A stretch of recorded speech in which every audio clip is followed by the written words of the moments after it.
Então surge o destino da criatura humana. Qual é o nosso destino? As religiões dizem a mesma coisa, com palavras diferentes. Vai para o Averno, vai para o céu, vai para o paraíso, vai para Shangri-La.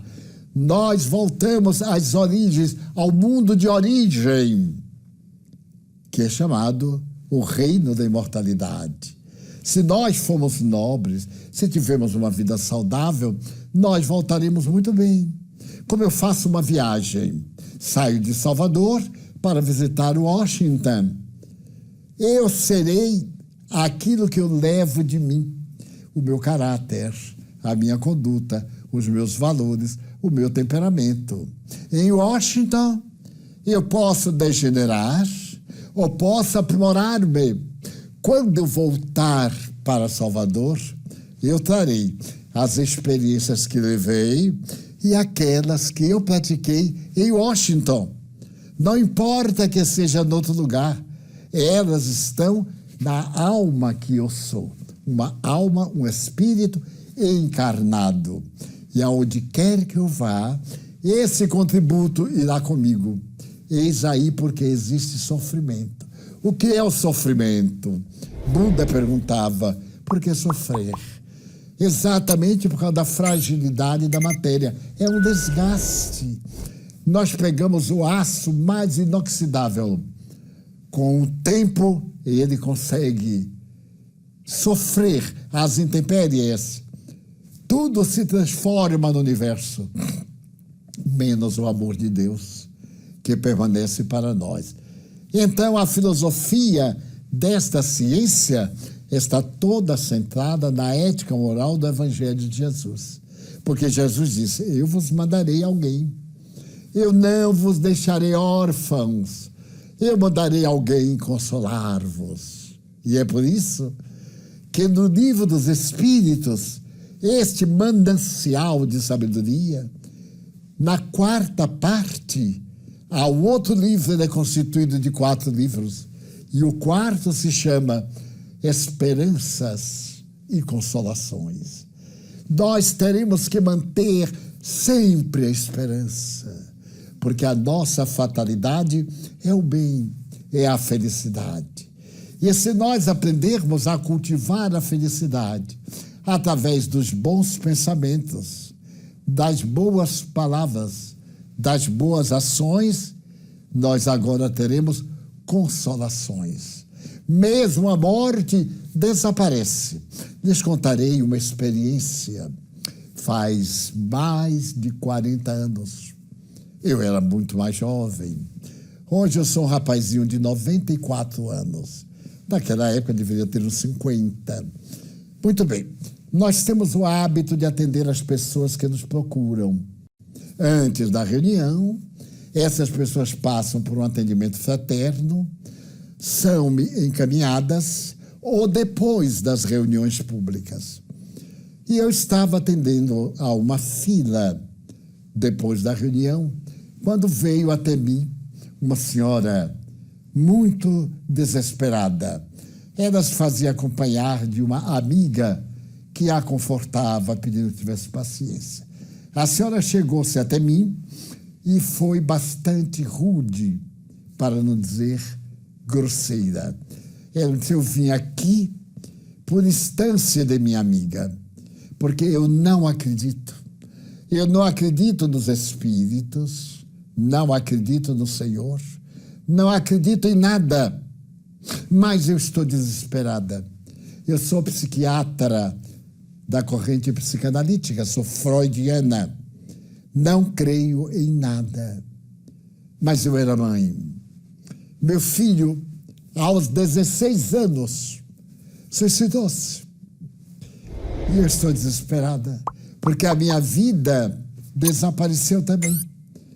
Para que a minha vida, meu marido e eu, meu marido é psiquiatra, estamos aqui em Salvador, temos uma imensa clientela, vivíamos em função da formação do caráter e da vida do nosso filho. E no domingo passado, ele suicidou-se. Então, nós estamos desesperados. O que é que o senhor pode me dizer? Eu olhei-a demoradamente, como a dor enlouquece as pessoas. E como o materialismo não tem nada para nos dar. O que é que o materialismo diria para ela? Dê um tiro na cabeça e morra também. Mas será que resolvia o problema?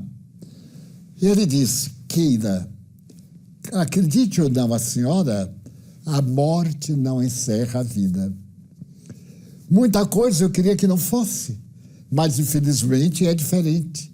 Então não é o fato de eu crer e a senhora não crer que existe a imortalidade da alma. Ela existe porque é uma lei do universo. Nada morre, nada se perde, tudo se transforma.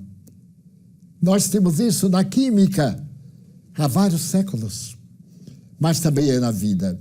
Seu filho não morreu, cometeu um dos mais graves erros morais perante a vida. O suicídio, como diz Kardec, neste quarto livro de Esperança e Consolações, é o inimigo terrível da vida, é o crime mais covarde, porque quem vai se matar não dá oportunidade a si mesmo para que se possa salvar. E é um ato de ingratidão. O indivíduo é egoísta, o seu drama faz ele se matar, e ele faz que aqueles que o amam sofram. Será isso justo? Seu filho tinha um motivo para se matar, ninguém mata-se sem motivo. Mas ele não pensou no seu amor de mãe, no amor do pai, possivelmente da namoradinha, dos amigos e do trauma que a todos nos causam. Mas enquanto eu falava com ela, eu fui entrando em transe e vi, como normalmente, acercar-se uma senhora bastante diferente dela, fisionomicamente, de estrutura. Ela era uma senhora mais ou menos de 1,60 m, a outra era uma senhora mais alta, mais delicada nas formas, mais magra. A senhora se aproximou de mim e me disse, minha filha é uma sofredora. Ela é ateia, é materialista e sofre, porque ela quer uma explicação para tudo. E o materialismo não tem. Quem está falando é Leontina. Diga para ela, eu sou a mãe dela. Eu morri há menos de 3 meses. Diga para ela. Eu continuei falando outras coisas. E de repente eu disse, apesar da senhora não crer, eu lhe pergunto, a senhora acha que eu lhe conheço? Não, nunca ouvi. Não, você não me conhece. Eu disse, mas eu conheço a dona Leontina. Ela teve um choque. Mas dona Leontina é mamãe. Eu disse, exatamente. Ela está aqui dizendo-me que ela morreu há uns 3 meses e está tentando salvar o neto, que era uma das razões da vida dela. E me descreveu o neto, falei a ela. Mas neste momento eu vi um rapaz magro, pálido, com a marca de um tiro no rosto, sangrando. Eu me assustei. Então, dona Leontina me disse, é meu filho, meu neto querido. Ele suicidou-se com um tiro de revólver. Notem, ela me disse que ele se suicidou, mas não como. Então, ele veio aqui para poder confortá-la, embora ele esteja com muito ódio dela e do pai. Porque ele tinha a vocação religiosa. Desde criança ele adorava a religião católica. Queria ser padre. Frequentou o catecismo contra a vontade dos pais. Deixaram. Frequentou a cruzada eucarística. E agora, aos 15 anos, ele queria permissão para, no ano seguinte, entrar no seminário menor. E os pais disseram que, em absoluto, preferiam vê-lo morto a vê-lo no sacerdócio católico. E no domingo, tiveram uma discussão à mesa. Ele então perguntou, mamãe, você me garante que não há morte, morreu, acabou? você me garante que não há nada além da morte? Eu disse, meu filho, eu sou uma psicanalista. Eu conheço a psique, a alma. O ser humano acabou. Quando falta oxigênio no cérebro, acabou o pensamento. Pode a pessoa continuar viva, mas cadê a alma?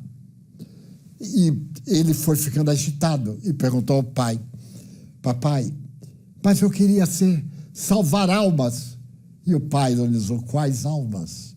Será que você não tem um problema sexual? E está querendo fugir, ocultar? O rapaz foi em escândalo.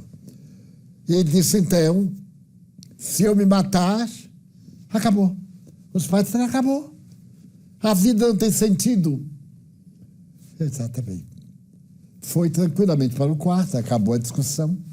Mas ao invés de ir ao seu quarto, ele foi à alcova dos pais, porque ele sabia que o pai tinha um revólver na mesinha de cabeceira.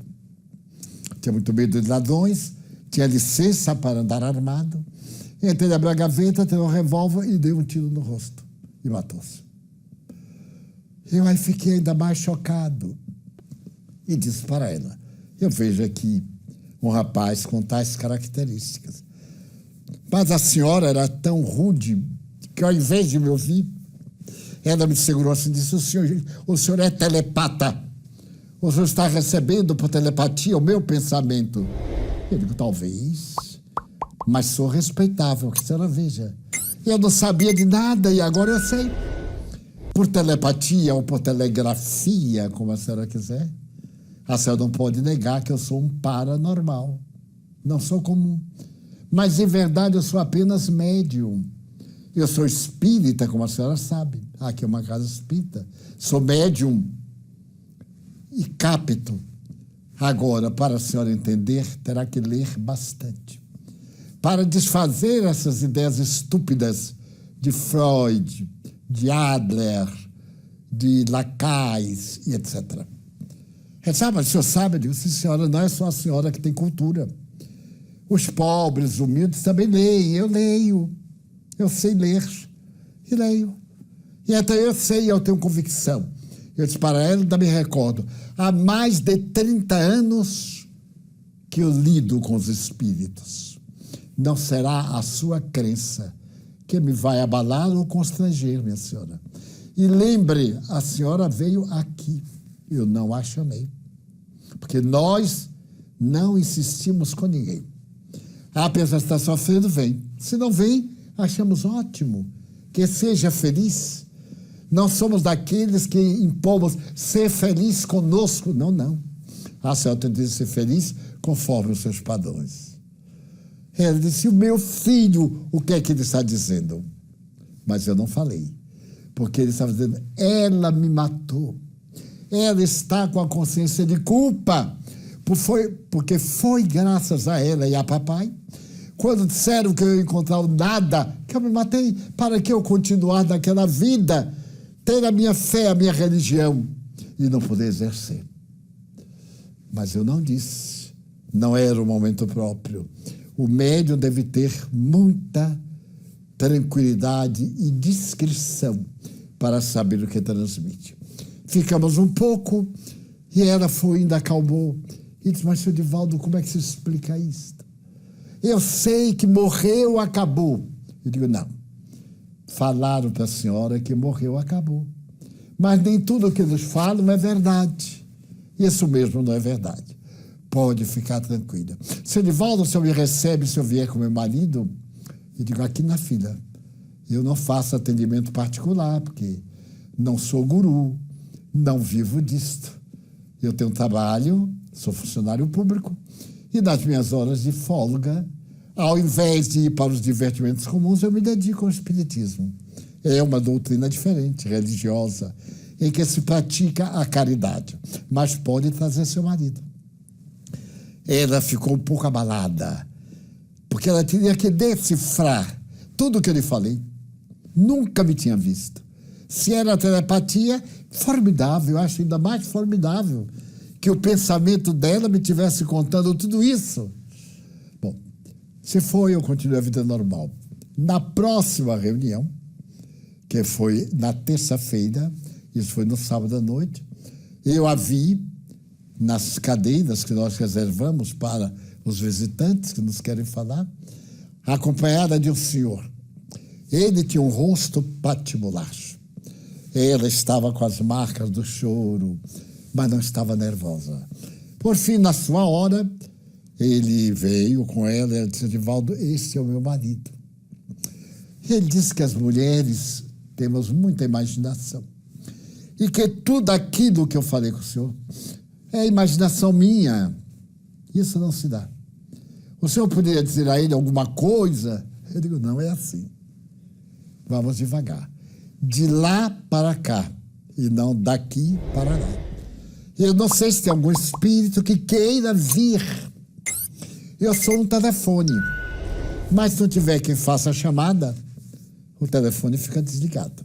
Vamos conversar. Ele disse: Edivaldo, eu sou psiquiatra. Eu disse: pois não, sua esposa disse. E começou a falar. Era um homem muito culto. Fomos conversando. Em certo momento, eu vi chegar a sogra dele. Aquela mesma senhora, um espírito muito bom. E então, a senhora me disse: ele é um homem sensato. Ele não crê por causa da sua formação cultural. Mas, se você falar alguma coisa que eu lhe vou dizer, ele vai ficar impressionado. E então ela me falou algo muito particular da convivência da família lá na casa deles, que ela morava com eles. Então eu disse assim: doutor, aquele mesmo anjo a que eu me referi, a mãezinha dela, está aqui conosco. Ele disse: Edivaldo, como é que o senhor vê? Eu digo, como qualquer pessoa vê. Quem tem miopia vê com deformidade. Se usar o óculos, corrige e vê com perfeição. Eu não posso explicar como é que se vê. Diria, vendo. Aparecem, vendo. Constituídos de uma energia, que foi a energia que tiveram durante a reencarnação. Mas é tão interessante que chega a ser impossível. Eu digo, eu também acho. E então aí eu disse, e ela estava falando de quanto foi feliz, que o senhor não era um genro para ela, era um filho. A ponto de me ter referido, eu disse para ela assim, não sei quais os detalhes, para não constranger.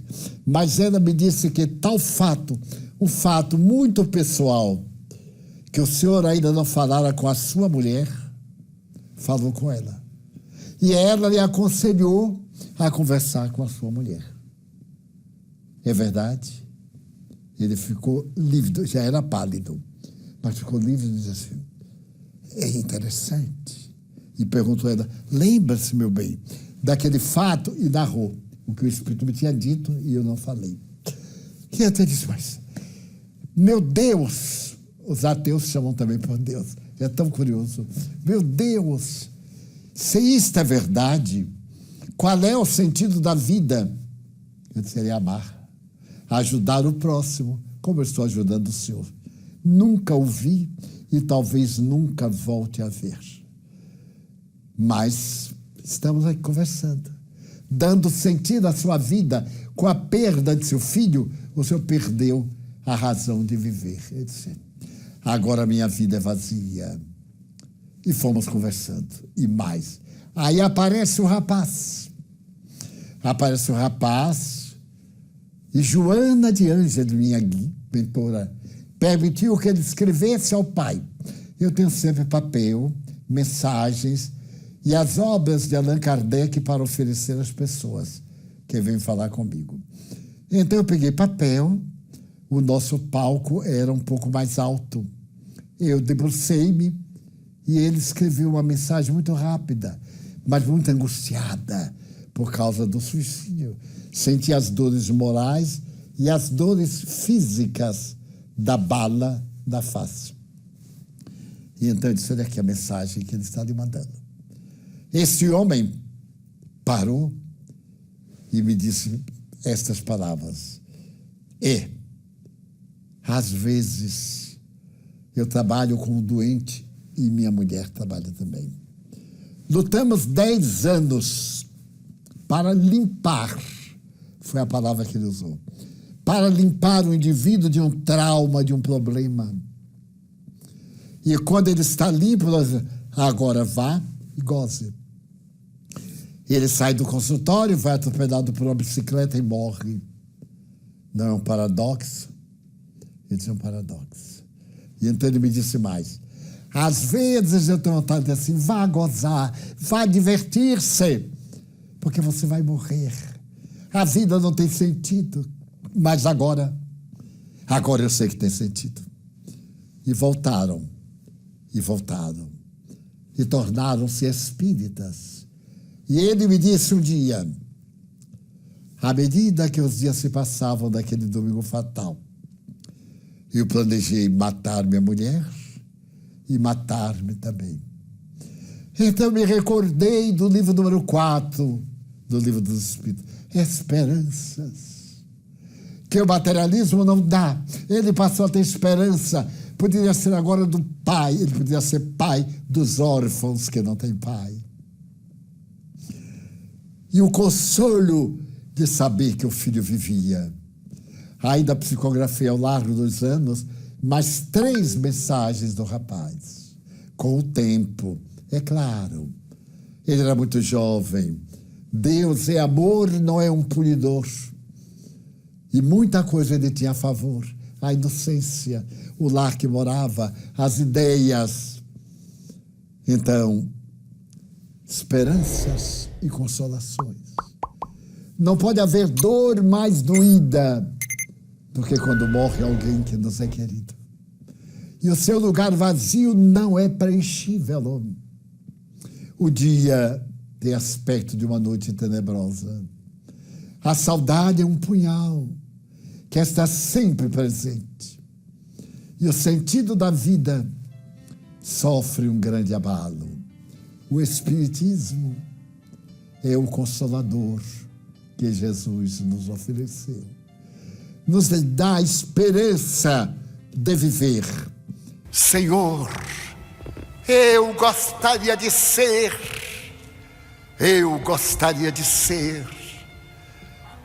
o amor que se expressa na bondade e agradecer-te tudo que me deste, tudo que me dás, o ar, o pão e a paz.